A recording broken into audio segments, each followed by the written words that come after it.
দরকার আছে না নাই? আছে না নাই?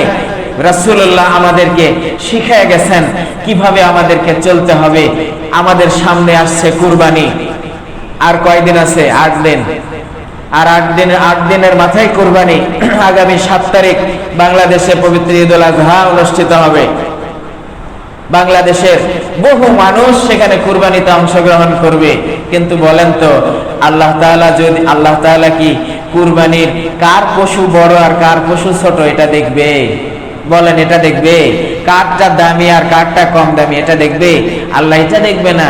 আল্লাহ তাআলা দেখবে যে বান্দার মনের তাকওয়াটা দেখবে। মনের তাকওয়াটা দেখবে, ভয় কতটুকু ভয় করেছে আমাকে কতটুকু ভয় করে আমার নামে জান উৎসর্গ করেছে, প্রাণ উৎসর্গ করেছে, এই জিনিসটা দেখবে। আমাদের সমাজের ভিতরে কুরবানি যদি না দিই, জামাই মেয়ে বাড়ি আসবে, কেমনটা লাগে? আছে না নাই? টাকা পয়সা তো আল্লাহ ভালোই দিছে। কুরবানির পশুটা যদি এলাকার মধ্যে সবচাইতে আমার বড় না হয়, তাইলে তো আর ইজ্জত থাকে না।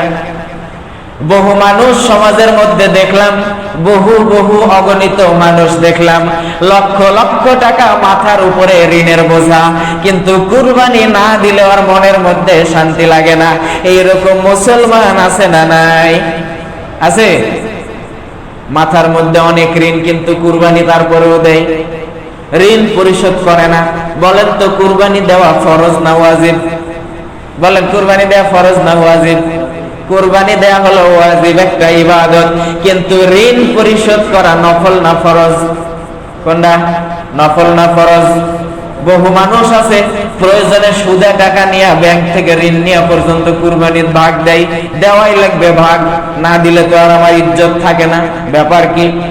বড় একটা পশু কিনে আনা হলো, বিরাট বড় একটা গরু কিনে আনা হলো, এলাকার মধ্যে মালা গলায় দেয়া টহল দেওয়ানো হলো। তার মানে দেখানো হলো, দেখ তোরটার চাইতে আমার সাইজ ভালো আছে। দেখালে পুরা এলাকা জুড়ে দেখায় দিল। দেখানো শেষ হয়ে গেছে, গরু জবাই হয়ে গেছে। ও মনে করেন পাশে একটা জমিদারের মতন চেয়ার নিয়ে বসছে, আমার দেখা কথা বলতেছি, চেয়ার নিয়ে বসছে। ও ওই জায়গা থেকে চিন্তা করে, ওই ভাগের কলিজা এক টুকরা বেশি গেছে। আছে না নাই? ওই ভাগের কলিজা এক টুকরা বেশি গেছে। পাও নিয়ে শুরু হয় গন্ডগোল, যার বাড়ির গরু খাইতে পাও পাবে সে। আছে না নাই? এগুলা আপনাদের এলাকাতে নিয়ম আছে নাকি?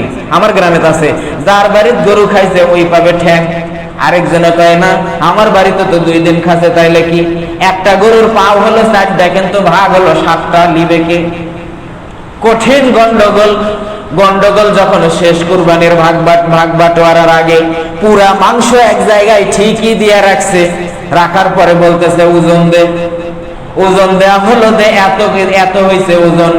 গরুর ওজন হয়েছে 4 মণ, মাংস হয়েছে 4 মণের উপর আরো 2 ধারা বেশি গেছে।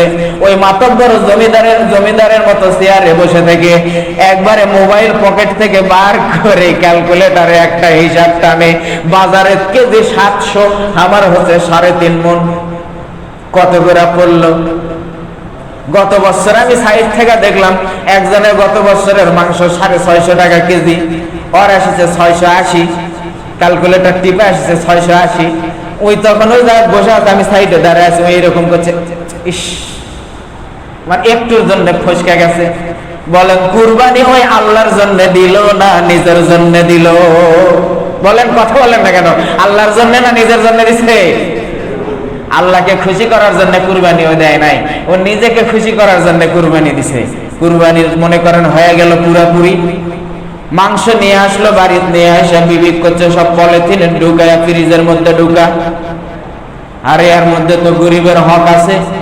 পাশের বাড়ির গরিব কুরবানি দেয় নাই, পাশের বাড়ির ছোট ছোট বাচ্চাগুলা। যখন বড় লোকগুলা কুরবানি দেয়, ছোট ছোট বাচ্চাগুলা কেমন অসহায়ের মতন পশুর পাশে দাঁড়ায় থাকে।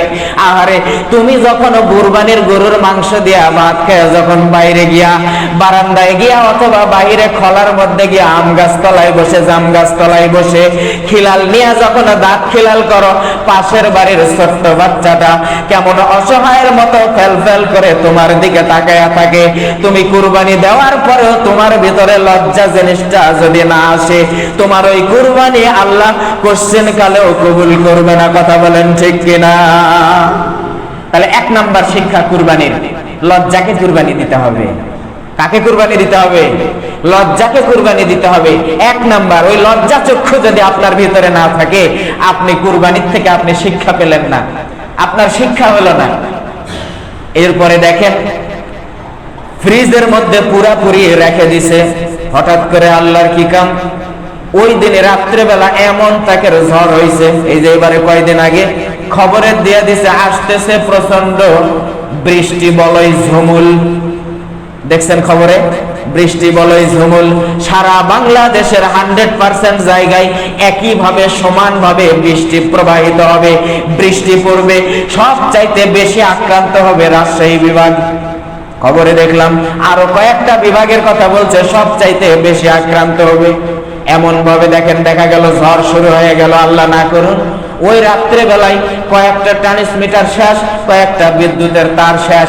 ফ্রিজের তো আর লাইন নাই, 3 দিন চলে গেছে, বিদ্যুৎ মিটারের লাইন ঠিক করবে রানাসানা, ব্যাপার কি? এখন ওর মনের মধ্যে চিন্তা, গোস্তগুলা সব বার কর, চুলার মধ্যে ফেলা, খড়ি দিয়া লাকড়ি দিয়া জাল দে, পাশের বাড়ির দেখ কার কার বাড়ির গোস্ত কম আছে সব বিলাইয়া দে। আছে না নাই? আছে না নাই? কৃপণের ধান নাকি পিঁপড়ায় খায়? কে খায় কৃপণের ধান? কে খায়? পিঁপড়ায় খায়। এলাকার বহু গরিব মানুষগুলা অসহায়ের মতো ফেল ফেল করে তাকায়া থাকে, অথচ তার ভিতরে আল্লাহর ভয় পর্যন্ত যদি না আসে, ওই কুরবানি কোশ্চেন কালেও আল্লাহ কবুল করবে না। তার মানে কুরবানির 2 নাম্বার শিক্ষা হলো আল্লাহর ভয়কে আল্লাহর রাস্তাতেই কুরবান করতে হবে। কথা বলেন ঠিক কিনা? আল্লাহর রাস্তাতেই কুরবান করে দিতে হবে। আপনার মেধাকে কুরবান করতে হবে, আপনার মেধা আপনার জ্ঞানকে কুরবান করতে হবে। কিভাবে আপনার জ্ঞানকে কুরবান করবেন? আপনার চতুর্দিকে তাকান। বিশ্বনবী সাল্লাল্লাহু আলাইহি ওয়াসাল্লাম বলেন যে তোমার সামনের দিকে তাকালে যদি 40টা ঘর দেখো, সামনে 40 ঘর, পেছন দিকে 40 ঘর, তোমার ডাইনে 40 ঘর, বাম দিকে 40 ঘর, সবগুলা তোমার প্রতিবেশী। তোমার বাড়িতে 4 জন মানুষ যদি থাকে, 4 জন মানুষের তুমি যদি রান্না করো, বাইরের থেকে একজন মেহমান হিসেবে দাওয়াত দিয়ে ডাকে নিয়ে যাও, কারণ 4 জনের খাবার 5 জনেও প্রশান্তি সহকারে খাওয়া যায়। কি কথা ঠিক কিনা? বিশ্বনবীজির শিক্ষা, বিশ্বনবীজির আদর্শ। আর আপনি অনেক টাকা টেবিলের উপর দিয়ে খাইছেন 1 লাখ, নিচ দিয়ে খাইছেন 1 লাখ, অন্ধকারের মধ্যে খাইছেন 1 লাখ, চতুর্দিক দিয়ে খাইছেন 1 লাখ। চিন্তা করতেছেন যে আমার দরকার বড় মাপের একটা খাসি লাগবে। গত বছরে একজনে, নাম আমি বলবো না, খাসির দাম ছিল লাখ পার। আপনারা দেখছেন না দেখেন নাই? খাসির দাম ছিল লক্ষ টাকা পার। কে রে, তুই কত টাকা কামাই করিস রে? লক্ষ টাকা দিয়া তুই কুরবানি দিস, খাসি কিনা ছাগল কিনে নিয়ে এসে কুরবানি দিস। তোর পাশে গরিব মানুষ ওই না খেয়ে আছে, ওই না খায় আছে, তুই ওর বাড়ির খাবার পৌঁছাস না, তোর কুরবানি দেয়া হলো ওয়াজিব। তোর পাশের বাড়িতে যে না খেয়ে আছে, অসহায় মানুষ, অভাবী মানুষ, সে না খেয়ে মরতেছে, ওর দিকে তাকানো তোর জন্য ফরজ। কথা বলেন ঠিক কিনা? এই শিক্ষাটা যদি আমাদের ভিতরে না আসে, মেধাকে কাজে লাগিয়ে আমরা যদি চতুর্দিকের মানুষের খোঁজ খবর যদি আমরা রাখতে না পারি, তাহলে এই কুরবানি আমাদের জন্য কখনো শোভনীয় হতে পারে। আল্লাহ দেখেন, মানুষরা চায় সম্মান, চাইতে সম্মান চায় অনেকে, কে না চায় সম্মান? প্রত্যেকেই সম্মানকে চায়। সম্মান অর্জন করাটা খুবই সহজ, কিন্তু ওই সম্মানকে টিকিয়ে রাখা সহজ না কঠিন? সহজ না কঠিন? তুহিজ্জু মান তাশা ওয়া তুযিল্লু মান তাশা বিয়াদিকাল খায়র। আল্লাহ তাআলা বলছে, বান্দারে তোকে সম্মান দিতে, ইজ্জত দিতে আমার 1 সেকেন্ড লাগবে না। আবার ওই সম্মানের জায়গা থেকে জুতার বাড়ি দিয়া নামায়া বাংলা ছেড়ে অন্য দেশে পাঠাতেও আমার 5 মিনিটও টাইম লাগবে না। এটা আমার কথা না, আল্লাহর কথা।